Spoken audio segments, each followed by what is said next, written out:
What we're gonna do right here is go back. Parents are your first superheroes, so losing one can make it seem like the world doesn't make sense. You have memories. Memories fade. What you will always have are the words your parents used to mold you. Those words are in your thoughts, in your actions. Those words are in your words. Here are a few words from my father that I promise to remember.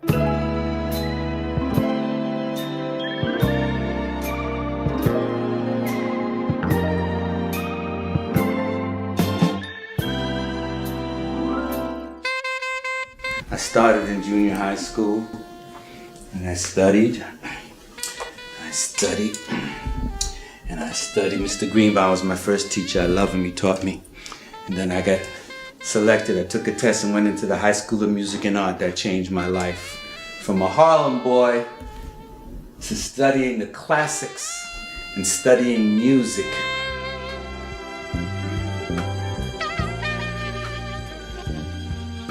Miles Davis came up to me once. I had never met him. I had a record out called First Time I Ever Saw Your Face. It was great. I was at the TP Warner Theater headlining. Richard Pryor was headlining, Jimmy Castor, Patti LaBelle, Jimmy Castor Bunch. And My First Time I Ever Saw Your Face, instrumental with strings done by Jerry Thomas. Oh, what a great orchestrator. And Miles came up behind me. I was watching Patti sing, and I just heard some, I didn't know you could play like that. I turned around, it was Miles. I said, oh, Mr. Davis, you a bad motherfucker. I said, oh, I didn't know you could play like that, man. You one of the cats. And man, Miles called me one of the cats, man. That's dizzy. When you one of the cats, you've studied. Frankie Lyman and the Teenagers, man. What's that? I'm Frankie Lyman and the Teenagers. That was a good feeling, too. See, going backstage with Sherman, and then standing on the side and seeing them, and seeing Little Richard and all that. You know, before I was part of them, I used to hang with them. But they had Why Do Fools Fall in Love and Then I Want You to Be My Girl, because I Promise to Remember came third. So all that time, I was a fan. And I had my group, the Juniors, but I was a fan. Yeah, well, in actuality, I did grow up with Frankie, Sherman, Herman, Joe, and Jimmy. They later became known as Frankie Lyman and the Teenagers. The epitome of vocal groups. Everybody wanted to be Frankie Lyman, including me. That's how I got in this business. I said, what? I saw them walking around all raggedy. Come in the store one day, I went to get some milk from my mother. And Frankie worked in this place called the Trio Food Market. And they were in there, and Sherman was my man. I said, hey, how you doing, man? I had never met Jimmy. I knew Herman. I went to school with him, and I knew Joe. We cut a record. I said, what? You cut a record? Yeah. Frankie said, yeah, they only let me do it twice. And he was stocking, you know, he worked in their stocking thing. Yeah. Why Do Fools Fall in Love? Man, like 3 weeks later, they were bumping sneakers. And man, 3 weeks later, I noticed they're coming down the street with coats on and hats. Buses pulling into that block, big bus, you know, tour bus, and broads from everywhere, man, coming into 165th Street, 465 West 165th Street. That was Frankie's address. And I saw that. I said, that's what I want to do. I got the juniors together, started recording.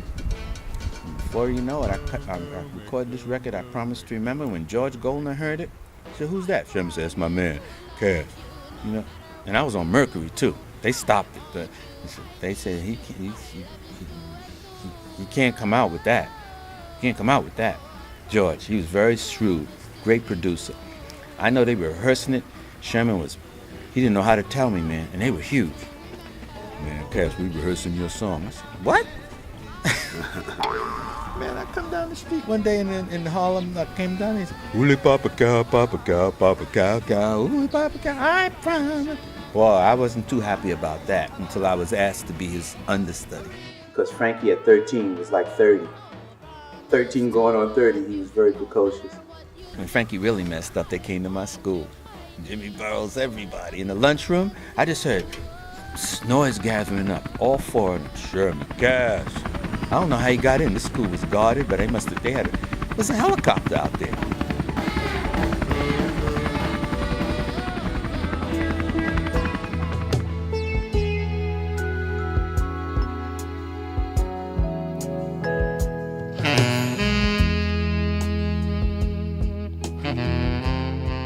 the Greensboro Coliseum, 1976. The Stylistics were headlining the show, and I happened to have had a very popular version of You Make Me Feel Brand New. It was instrumental. My saxophone. I used 3 saxophones on it, and except for the end when I said, "Make me feel brand new," and I did that. And we came on just before the Stylistics. It was packed, and the people wanted me to do my version of You Make Me Feel Brand New. And Millie Jackson said, "He's gonna do it." She was backstage. "He's gonna do it." And of course I had to do it. And the way I did it was I said, I'm about to do a song from my But Of Course album that was made famous by the headliners of this show. It's practically a standard. This is my version, and I thanked them for it. And when I did it, it went over very well. And backstage, the Stylistics wouldn't speak to me anymore because of that. But you have to do what you have to do. The people wanted it, and I did it.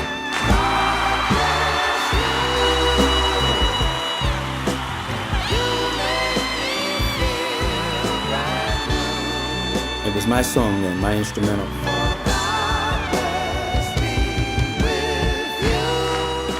The people wanted it.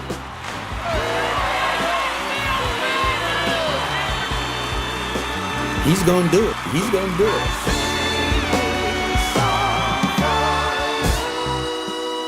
But I did it, and they didn't speak to me, and I don't think even today they're annoyed with that, those that are left.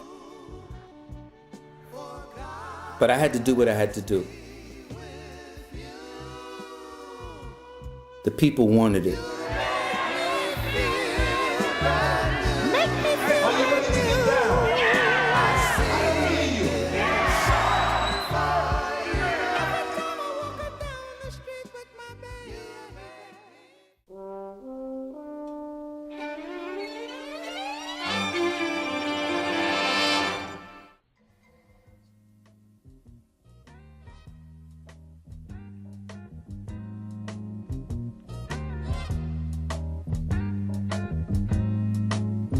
Well, Nile and Bernard are great musicians. At the time, they were the Apollo Band. And I was going over to my office one day on 59th Street between Park and Lexington. And I like to walk. I like to park on Broadway and then walk over for exercise. And they stopped me in the street, and they had a record called Dance, Dance, Dance, Yowza, Yowza, Yowza. They said that it wasn't being played. It was on one of Morris Levy's labels. And could I do something, to help them? And they were going uptown. When they were going uptown via subway, to the Apollo. And they're very talented. So I took the record over to my business manager, and he played it, and the whole office came into the room. And it was dance, dance, dance, dance, yowza, yowza. So I told him to call Jerry Greenberg, who was the president of Atlantic at that time, and he called Jerry. Jerry loved it over the phone, so he sent a messenger to get it. Jerry by the following week, they had made a deal to buy the master. Atlantic signed Chic, which was Nile Rodgers and Bernard Edwards, and that record came out, and it was a million seller. And so was Everybody Dance, Freak Out, all those records. They began to make millions. And then they wanted to record Diana Ross, which was the landmark album. Upside Down. And asked me if I could call Motown, because I knew people at Motown, and I did, and they got that deal. And they just became very, very wealthy. Everybody around them became wealthy but me, because I never asked for anything. I figured I wouldn't have to ask. I figured a Rolls Royce would be in my driveway or something, but it wasn't. What am I going to say? Where my money at?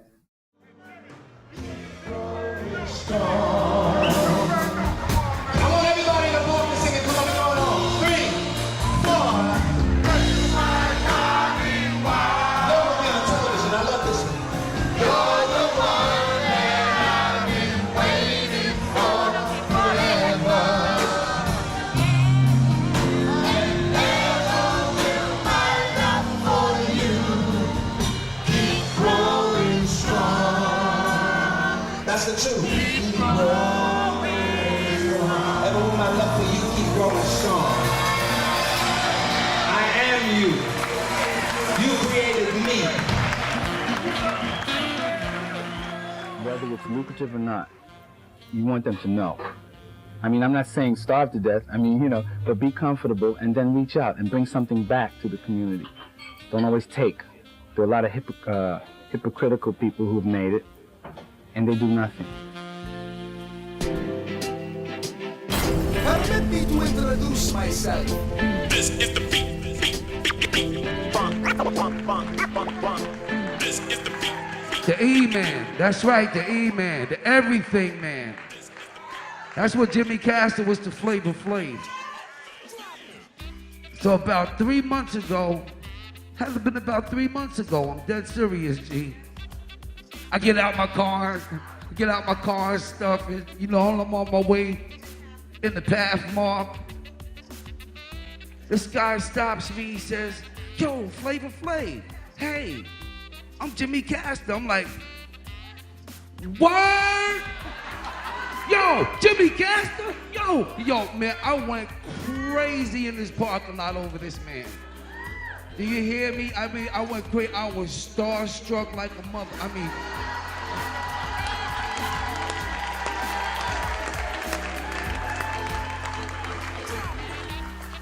yo, man, I ain't gonna lie, G, cause I'm like, wow, God is good, man. He's blessed me.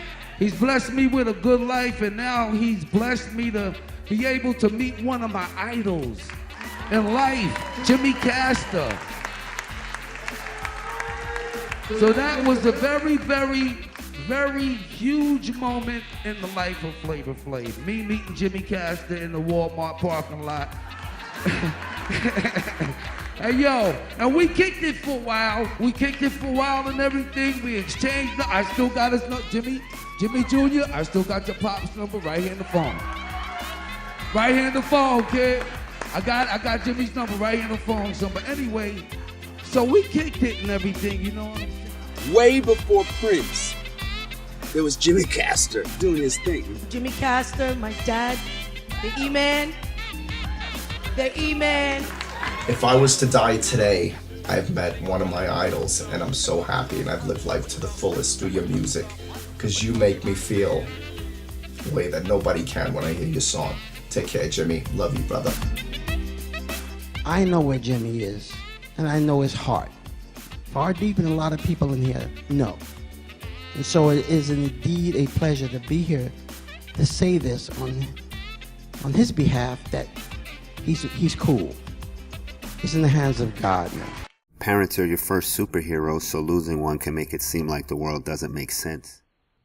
One of the first things, and the most important thing my dad taught me was self-preservation. It's the first law of nature. Take care of yourself, get checked, get help, and do not put it off. Thanks, Dad, will do. And Dad, thanks for everything, man.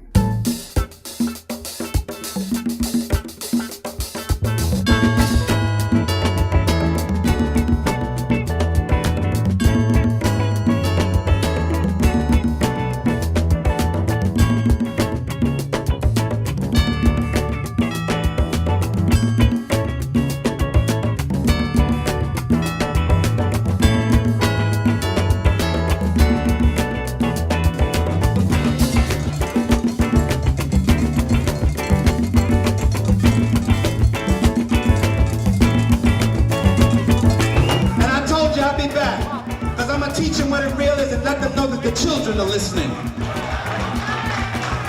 You can't say those words if the children are listening. Because when they're 14, they'll be pregnant listening to them songs up the ass and talking, what's up with that, motherfucker?